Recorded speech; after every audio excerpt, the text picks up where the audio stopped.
बोलो श्री प्राणनाथ प्यारे की जय। सुनो रे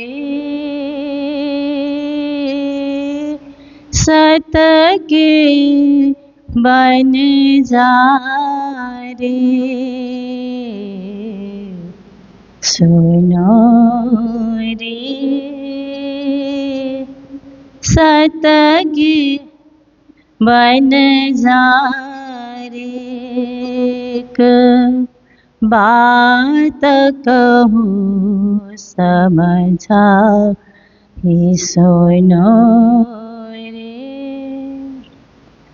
या फुंद बाजी रची माया की तामी सब कोई रया उड़ जाए।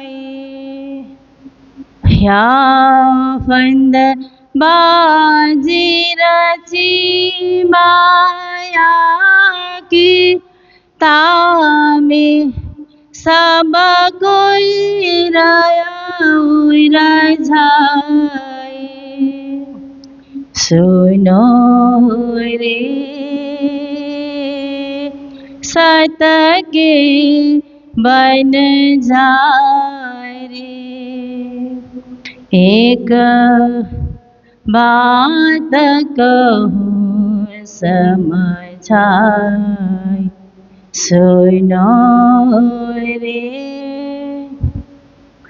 आटी हान के फांसी लगाई वे भी उलटी दई उलटाई। आटी हान के फांसी लगाई वे भी उलटी दई उलटाई। बंधा परा बांधा दी हे विधा विधा के, बंधा परा बांधा दी हे विधा विधा के। सो खोले कि न हुई न जाए रे। बात कहूँ समझाई सुनो रे। सत के बन जा रे। बात कहूँ समझाई सुनो रे। चौदे भावन लगा ये अंधेरे, झूठा को खेला झूठाई। चौदे भावन लगा ये अंधेरे, झूठा को खेला झूठाई। प्रगटाना सा व्यास पुकारे, प्रगटाना सा व्यास पुकारे। सुख देव साख पुराई। बात कहूँ समझाई सुनो रे। सत के बन जा रे। बात कहूँ समझाई सुनो रे। लोकलाज मर जादा छोड़ी ज्ञान की पदवी पाई। लोकलाज मर जादा छोड़ी तब ज्ञान की पदवी पाई। एक कागज छोटी बुझाई, एक कागज छोटी बुझाई तू दूजी मोटी लगाई। बात कहूँ समझाई सुनो रे सत के बन रे। बात कहूँ समझाई सुनो रे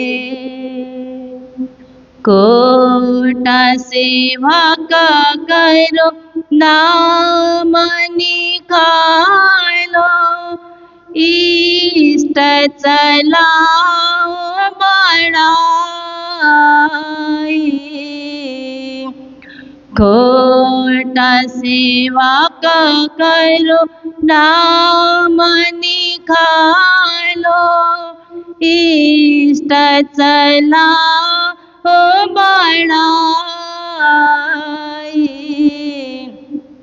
सेवा करा सत गुरु खेलाओ, सेवा करा सत गुरु खेलाओ। पर अलख न देवेला खाई। बात कहूँ समझाई सुनो रे सत के बन रे। बात कहूँ समझाई सुनो रे सुनो रे। बोलो श्री प्राणनाथ प्यारी की जय। मायने रुजु सब इनसे तोरे दई है जीत होत पहचान खुदाए की इन गिरों की सोहबत इन गिरों की सोहबत। बोलो कृष्ण कन्हैया लाल की सदगुरु महाराज की श्री प्राणनाथ प्यारे की महारानी बाईजुराज के महाराजा छत्रसाल की गुरुजी मंगलदास महाराज की श्री कृष्ण प्रणामी धर्म की तीनों पुरी धाम की सर्व सुंदर साथ की बरसे बयान राह वतनी प्रणाम। उपस्थित धर्मप्राण शिरोमणि सुंदर साथ जी, माताएं बहनें भाइयों, मंगल धाम का मंगलमय वातावरण जिसका आनंद हम सब लोग ले रहे हैं, ये कोई भौतिक आनंद नहीं है, आत्मिक आनंद है। आत्मानंद कहते हैं ना, ब्रह्मानंद, आत्मानंद, सच्चिदानंद, निजानंद, ऐसे दिव्य आनंद का हम लोग उपभोग कर रहे हैं। देखिए, दुनिया में प्रसन्न रहना चाहिए, आनंदित रहना चाहिए। देखिए दुनिया में कितने सारे लोग हैं, कुछ आपके परिचय में होते हैं, कुछ अपरिचित भी लोग होते हैं। कोई आपको पसंद करता है, कोई आपको नापसंद भी करता है। देखिए ये लोगों का स्वभाव है, किसी को लाइक करना, किसी को हेट करना, ये मनुष्य का स्वभाव होता है। तो कोई हमें पसंद करता है तो हम खुश हो जाते हैं ना, ये आदमी हमें पसंद कर रहा है ऐसा करके। पर कभी कभी पसंद करने के बहाने लोग हमारा प्रयोग भी तो करते हैं। वो क्यों पसंद कर रहे हैं कि कहीं न कहीं हमारा प्रयोग करना चाहते हैं, हमारा ये काम कर दे, वो काम कर दे। एक तरफ पसंद करने का बहाना रच रहे हैं और दूसरी ओर प्रयोग करने का इरादा भी रख रहे हैं। ऐसे भी हो जाता है, किसी के प्रयोग में हम आ जाएं, कितने दिन प्रयोग में आएंगे? आज भी, कल भी, परसों भी। प्रयोग करने वाले तो रोज ही प्रयोग करते रहेंगे, कुछ न कुछ। कुछ काम आ जाता है तो कुछ न कुछ। देखिए सरकारी क्षेत्र में एक काम आप कराएंगे ना, तो 10 काम आपको सौंप देते हैं वो लोग। मेरे गेस्ट आ रहे हैं, या ये हो रहा है, ऐसे हो रहा है, ऐसे करके। तो प्रयोग ही हो गया ना आपका। तो देखिए हम किसी के प्रयोग भी क्यों आए, और किसी के पसंद के लिए सदा उनके लिए काम करते हुए हम क्यों रहे? क्योंकि हमारा ही काम रह जाएगा, फिर हमारी भक्ति छूट जाएगी, हमारा ही ध्यान छूट जाएगा, हमारी साधना छूट जाएगी। इसलिए लोगों के पसंद के लिए, प्रिय बनने के लिए अपना समय बर्बाद भी न करें। और दूसरी बात है कि लोग नापसंद करते हैं, ये तो लोगों का स्वभाव है कि हम आपको पसंद नहीं करते हैं, या आपके विचारों से हम सहमत नहीं है, ऐसा लोग कहते हैं। तो ठीक है, क्योंकि सबके साथ हमारा विचार मिलना भी कोई जरूरी नहीं है, क्योंकि लोग अपने विचार में हमारे विचार को जोड़ना चाहते हैं ना। वो जो कहते हैं आप उसके हिसाब से हाँ में हाँ करने लगे तो लोग खुश हो जाते हैं। वो जो विचार लेकर के आते हैं उनका आपने थोड़ा सा भी विरोध किया, ये आपका विचार सही नहीं है, आपकी सोच सही नहीं है, तो फिर वो नाराज होकर के चले जाते हैं। तो उनके विचार में अपने विचार को खो देने के लिए हम फिर, इसलिए कि लोग हमें नापसंद न करें। कई कई लोगों को मैंने देखा कि हम न्यूट्रल हैं ऐसा बोलते हैं ना, वो तो और बेकार के लोग हैं। कि न्यूट्रल कहने वाला तो इधर भी ठीक इधर भी ठीक, उससे कुछ काम होगा ही नहीं। वक्त पे वो काम नहीं आएगा, वक्त पे बदल जाएगा। ऐसे आदमी जो है आपको सहमत देंगे, आपके साथ होंगे, आपको सहयोग करेंगे, इस भरोसे कभी रहना ही नहीं चाहिए। जो न्यूट्रल लोग होते हैं, लुढ़कने वाले होते हैं, वो कभी भी किधर भी लुढ़क जाए, उनका कोई भरोसा नहीं है। इसलिए सिद्धांतवादी लोगों को साथ रखना चाहिए, जिनका कोई सिद्धांत ही नहीं है, जिनका कुछ कहना ही नहीं है, वक्त देख करके, मौसम देख करके बदल जाते हैं। तो ऐसे लोगों से, ऐसे लोग हमें नापसंद भी करें तो हमारा कुछ बिगड़ेगा नहीं, क्योंकि वो खुद ही अपने सिद्धांत और अपने स्थायित्व में नहीं है। इसलिए हम क्या करें, दुनिया में करें तो क्या करें? लोगों के पसंद को हम ध्यान दें या नापसंद को ध्यान दें? पर हमारे गुरुजन कहते हैं, ज्ञानीजन कहते हैं, पसंद करें नापसंद करें, इसको छोड़िए, आप प्रसन्न रहिए, आप अपने जीवन में खुश रहिए, अपने सत्कर्मों को लेकर के, अपने सद्विचार को लेकर के, सद्भक्ति को लेकर के आप प्रसन्न रहिए जीवन में। क्योंकि नापसंद की बात आती है तो आप अप्रसन्न हो जाते हैं, नाराज हो जाते हैं। पसंद की बात आती है तो आप खुश हो जाते हैं। पर इन दोनों से ऊपर उठना है हमें। ये साधारण चीज है, ये बच्चों वाली बात है। जैसे बच्चों को कोई पसंद करते हैं तो बच्चे जाकर के गोद में बैठ जाते हैं ना। कोई नापसंद करते हैं तो बच्चे उनसे भागते हैं, दूर दूर हो जाते हैं, उसको देखते ही बच्चे भाग जाते हैं। ये बचपना है, बचपन का स्वभाव है कि पसंद करे उसके साथ चिपके रहो, नापसंद करे उसके करीब भी मत जाओ। पर जब व्यक्ति ज्ञानी हो जाता है तो इन दोनों से ऊपर उठ करके सदा प्रसन्न, सदा आनंद मंगल में रहिए, सदा आनंद मंगल में रहिए। इस स्थिति में वो पहुंच जाता है कि हमें तो आनंद से रहना है, प्रसन्न होकर के रहना है, लोगों के हिसाब से नहीं चलना है, लोगों के नजरिए से हमें नहीं जीना है। हम अपने नजरिए से हम खुद जिए, हम अपने स्वभाव से हम जिए, अपने सिद्धांत से हम जिए, अपनी सद्भक्ति से हम जिए। लोग हमें किस प्रकार से खड़ा करना चाहते हैं उसमें हम नहीं जाएंगे, हम अपने पाँव पे खड़े होंगे और अपने गुरु के बताए मार्ग पर हम चलेंगे। इसके लिए हम लोग वाणी सुनते हैं, इसके लिए प्राणनाथ जी का हम जो है उपदेश जीवन में ग्रहण करते हैं कि हमें कैसे चलना। प्राणनाथ जी ने जैसे बताया, प्राणनाथ जी का जो सिद्धांत है, गुरु जी का जो सिद्धांत है, बस उसको अवलंबन करके हमको चलना है। क्योंकि लोग तो दुनिया में बहुत हैं, कहाँ कहाँ किस किस के सिद्धांत को पालन करेंगे। इसलिए अपने गुरु जो हमें मिले उनके बताए हुए सतमार्ग पे हम लोग चलने के लिए सदा प्रयत्नशील रहेंगे।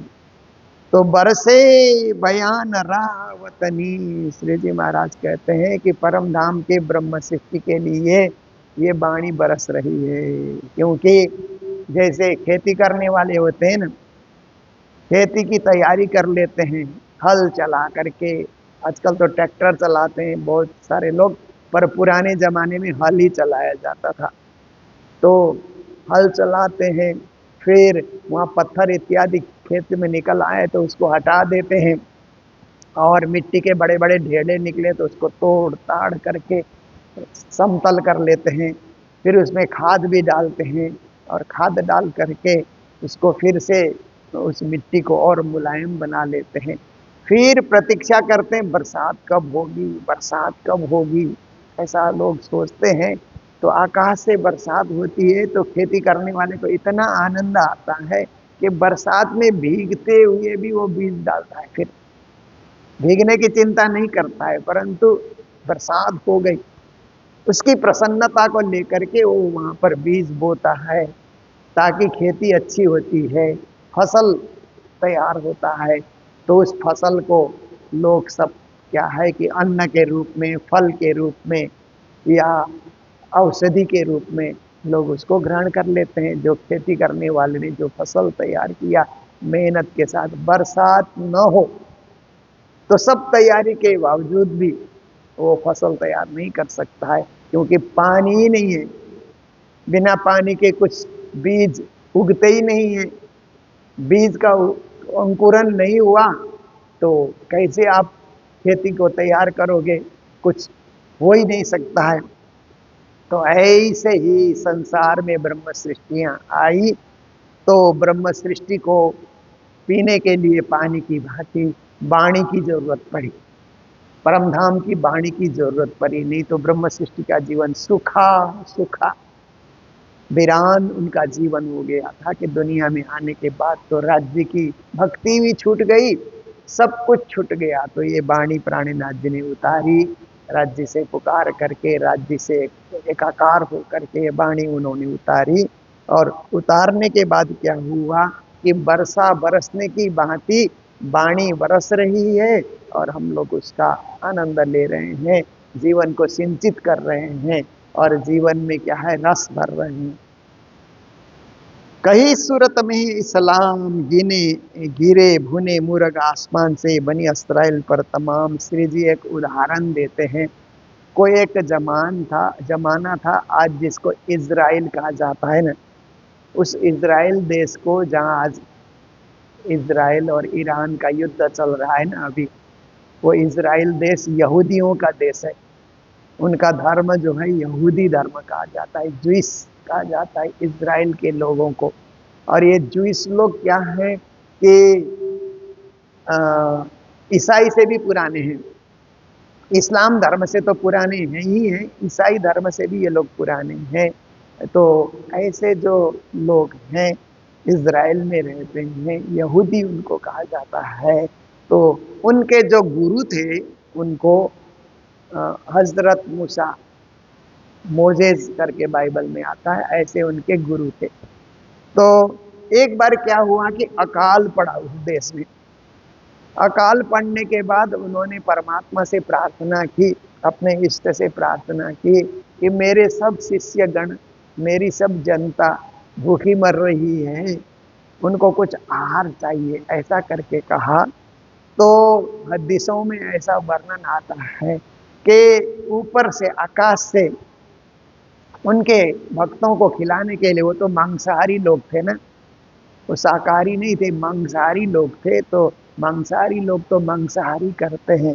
तो आसमान से, मतलब आकाश से मुर्गे, भुने हुए मुर्गे गिरे और उन्होंने खा करके अपनी भूख को शांत किया, ऐसी कथा आती है।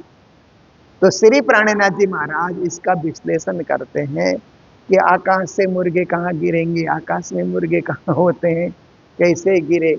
ये कथा है, ये एक उदाहरण है। इसके माध्यम से हमें सही सिद्धांत को समझना चाहिए कि उन्होंने भूख तो अपने शिष्यों के लिए, भूख मिटाने का जो भी कार्य किया हो, पर अपने शिष्यों में आत्मा जागृति की जो भूख लगी थी उसको मिटाने के लिए उन्होंने अपने परमात्मा इष्ट से प्रार्थना करके ज्ञान उतारा। तौरेत ग्रंथ उन्होंने उतारा। तो तौरेत ग्रंथ अपने शिष्यों को उन्होंने समझाया, सुनाया, तो सबकी तृप्ति हो गई, सबकी भूख मिट गई। ऐसे ही प्राणनाथ जी महाराज कहते हैं कि जब ब्रह्म सृष्टि भूखी हो गई, भोजन के लिए नहीं, ज्ञान प्राप्ति के लिए, परमात्मा का अनुभव करने के लिए, ब्रह्म सृष्टि के अंदर एक भूख जागी कि आत्मिक भूख है, वो जागी।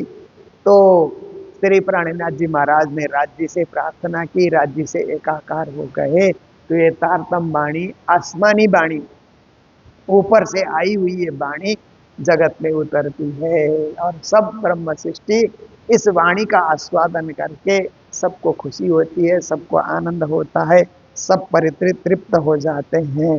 तो इज़राइल में जो घटना घटी बहुत वर्षों पहले, प्राचीन समय में, उसका उदाहरण लेकर के श्री प्राणनाथ जी महाराज कहते हैं कि हिंदुस्तान में भी साक्षात धामधनी की वाणी, धामधनी का ज्ञान आकाश से उतर करके, परम धाम के चिदाकाश से उतर करके, इस आसमान से होकर के ये वाणी जगत में उतरी है। इसलिए वाणी को क्या कहा जाता है कि उतरी हुई वाणी, बेहद वाणी कहा जाता है, अवतरित वाणी कहा जाता है।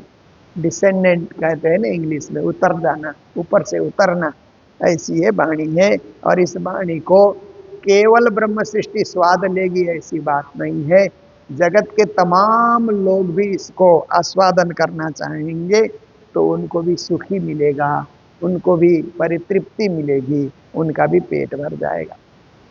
6,000 बाजू दोए बगला। अब जो जबरील कहते हैं ना, जबराइल, उस जबरील को श्री प्राणनाथ जी ने जबरील जोश धनी का कहा है। धनी जी का जोश है। तो धनी जी का जोश क्या करता है कि ब्रह्म सृष्टि की संख्या तो 12,000 है। जब खेल देखने का कार्य पूरा हो जाएगा, सब ब्रह्म सृष्टि खेल देख करके अब हमें खेल नहीं चाहिए, घर चाहिए, घर चाहिए, अब निज घर चाहिए। जैसे हम लोग कभी कभी खेल के मैदान में जाते हैं ना, फुटबॉल देखने के लिए, क्रिकेट देखने के लिए, बड़ी देर तक हम लोग देखते हैं, फिर लगता है कि हो गया खेल, कितना देखना इसको, अब घर चलेंगे, अब हमें घर ही चाहिए। तो कुछ और साथी भाई कहते हैं नहीं, थोड़ी देर बैठो और देखते हैं, अभी तो गोल होने वाला है, अभी कौन सी टीम जीतती है उसको देख करके, फाइनल गेम को देख करके निकलते हैं। तो कुछ लोग खेल में ही और भूले रहते हैं फिर, क्योंकि दोस्तों ने भुला दिया, इसलिए घर की याद आते हुए भी घर नहीं जा सकते हैं दोस्तों के चलते।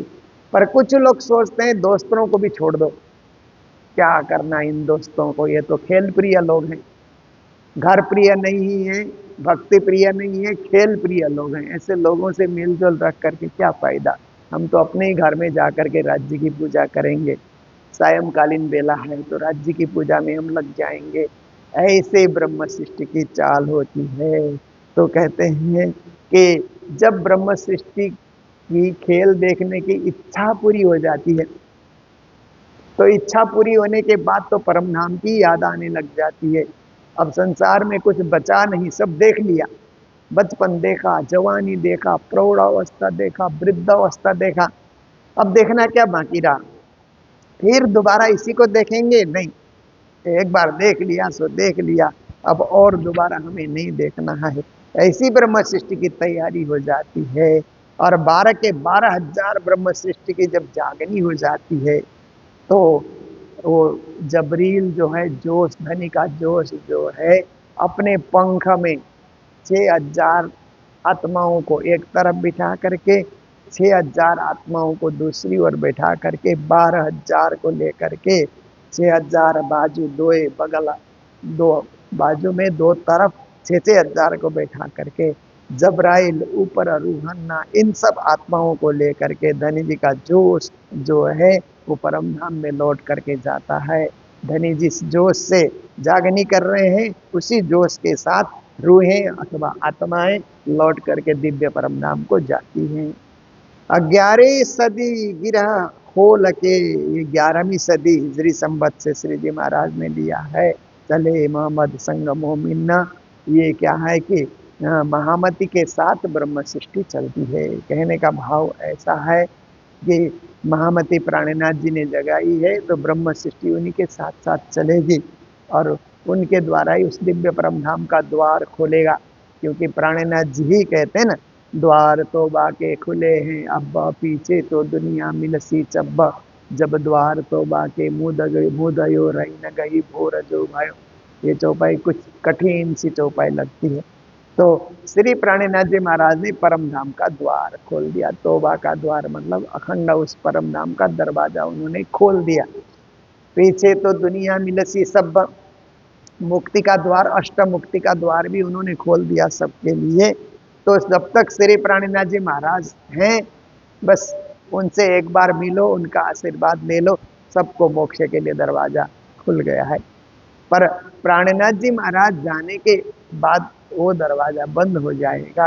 पर उस दरवाजे को खोलने के लिए प्राणनाथ जी ने वाणी हमारे समक्ष छोड़ी है। इसलिए तोबा का दरवाजा एक बार बंद हो गया ऐसा लगता है प्राणनाथ जी जाने के बाद, पर वास्तव में इस वाणी से हम जुड़ जाते हैं तो रही न गई भोर जो भयो, हमारा अज्ञान दूर हो जाता है, हमारे सामने तारतम ज्ञान का प्रकाश छा जाता है और सर्वत्र हमें परम नाम के दरवाजे ही दरवाजे दिखलाई देते हैं। क्योंकि इस वाणी के अनुरूप जीवन जीने की कला हमने सीखी, इसलिए हम कहीं रुकने वाले नहीं हैं, न अटकने वाले हैं, न भटकने वाले हैं। खुदा देवे साहेदी खुदाए की और न कि नहू होए, करे बयान फुरमावे हुकुम लायक पूजने के सोए। तो कहते हैं कि परमात्मा जिसकी प्रशंसा करते हैं और परमात्मा जिनके लिए साक्षी बन जाते हैं, वो आत्मा ही दिव्य आत्मा है, उसके समान और कोई दिव्य नहीं है। तो इस प्रकार से करे बयान फुरमावे हुकुम, जो धनी जी का हुकुम होता है, धनी का जो आदेश होता है, उस आदेश के पालने वाले जो लोग होते हैं, उस आज्ञा के अनुरूप चलने वाले जो लोग होते हैं, वही पूजने योग्य होते हैं। वही संसार के अंतर्गत पूजनीय बन करके, आदरणीय बन करके रहते हैं। देखिए हम सबको आदरणीय नहीं कहते हैं ना, सभी लोगों को हम क्या कहते हैं कि अब तो हमारे लिए माननीय है, ऐसा कहा जाएगा। जैसे नेताओं को आदरणीय नहीं कहा जाता है। जितने राजनीति करने वाले नेता आते हैं ना, कभी मंच पे उनका संबोधन करना हो तो माननीय, सम्माननीय, कितने वाक्यों से उनको संबोधन किया जाता है। पर कहीं गुरुजन आए हुए हैं, बड़े बुजुर्ग आए हुए हैं, माता पिता के समान कुछ लोग आए हुए हैं, तो उनको आदरणीय कहा जाता है। आप हमारे आदर करने योग्य हैं। आप हमारे पूजनीय गुरुजन, ऐसा करके कहा जाता है। कभी कभी प्रातः स्मरणीय, ऐसा भी कहा जाता है। पर ये प्रातः स्मरणीय शब्द केवल अपने गुरु के लिए ही प्रयोग होता है, जिन्होंने तारतम मंत्र दिया हमें। ऐसे गुरु जो है प्रातः सुबह उठ करके जिनका स्मरण हम करते हैं, तो कभी कभी भूल बस लोग क्या है कि हर कोई को प्रातः स्मरणीय कह देते हैं, फिर प्रातः उठ करके उनका स्मरण करते भी नहीं है। तो ऐसी बात नहीं है। जब अपने गुरु हैं, माननीय हैं, एकदम हमारे उच्च कोटि के विद्वान हैं, तो उनको हम वंदनीय, प्रातः स्मरणीय, आदरणीय, पूजनीय, परम पूजनीय ऐसे शब्दों का प्रयोग कर सकते हैं। तो ये पूजनीय होने के लायक केवल ब्रह्म सृष्टि हैं, महान आत्माएं हैं, परम धाम की आत्माएं हैं, ऐसे श्री प्राणनाथ जी महाराज हमें समझा रहे हैं। और इस ज्ञान को हम रोज समझते हैं। तारतम वाणी की चौपाइयों का जो अर्थ है, क्योंकि कई कई चौपाइयों में क्या है कि रूपक ज्ञान भी है, उदाहरण कुछ दिया गया है, समझना कुछ और है। ये समझदारी भी प्राणनाथ जी हमें प्रदान कर रहे हैं, तारतम के माध्यम से, वाणी के माध्यम से, और नित्य प्रति हम इसका आस्वादन कर रहे हैं। तो आज का भी हमारा समय पूर्ण होने आया। आज के दिन मंगल धाम में राजभोग और भंडारे की सेवा हमारे महावीर जी अग्रवाल, उनके जन्मदिन के उपलक्ष्य में संपन्न हो रहा है। तो महावीर जी को बहुत बहुत मंगल बधाई। और महावीर जी तो क्या है कि पूरे समय मंदिर की सेवा में, मंगल धाम की सेवा में लगे रहते हैं। जब से इन्होंने कंठी ली गुरु जी मंगलदास जी महाराज से, जब से इन्होंने कंठी धारण किया, तब से ये सेवा में जुट गए। और अपना वकालत का जो कार्य है वो समय समय पे करते हुए ज़्यादा समय मंदिर की सेवा में और धर्म की सेवा में, इस संस्था की सेवा में वो जुटे रहते हैं। तो राज जी को खूब अपने जन्मदिन के उपलक्ष्य पे आशीर्वाद दें, मंगलमय शुभकामनाएं हम सब लोग व्यक्त करते हैं कि उनका जन्मदिन शुभ हो, मंगलमय हो। इन्हीं शब्दों के साथ आज के प्रसंग को हम यही विराम देने जा रहे हैं। जय जयकार के साथ बोलो सतगुरु महाराज की, श्री प्राणनाथ प्यारे की, खुदा देवी साहिदी खुदाए की, और न कि न होए, करे बयान फुरमावे उपमा, लायक पूजने के सोए, लायक पूजने के सोए। बोलो श्री प्राणनाथ प्यारे की, श्री धाम के धनी की, प्रणाम।